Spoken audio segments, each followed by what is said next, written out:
ANC lahlekelwe kakhulu ukwesekwa okhethweni lukazwelonke lwakulonyaka ekakhulukazi esifundazweni KwaZulu-Natal kanye naseGauteng. Leli qembu lithi lifundile emaphutheni alo. Whilst there's an assumption that the numbers that this other party has got, the JZ party, that it has are numbers that come from the ANC. They've eaten everywhere. So you have to have that appreciation.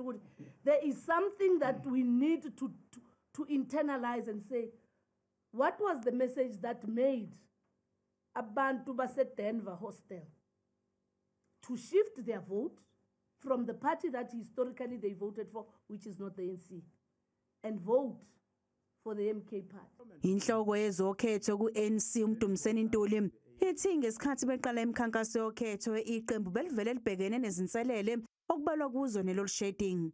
The environment was very difficult, very hostile to the ANC as a governing party in many ways.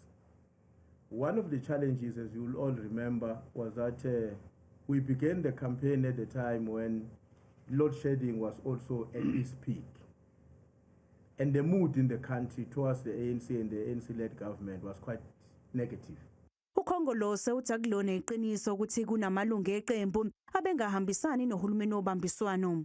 I've not had that experience, Committee SG, that there are comrades who are unhappy and who are doing something because of that unhappiness about the position of the ANC on the GNU.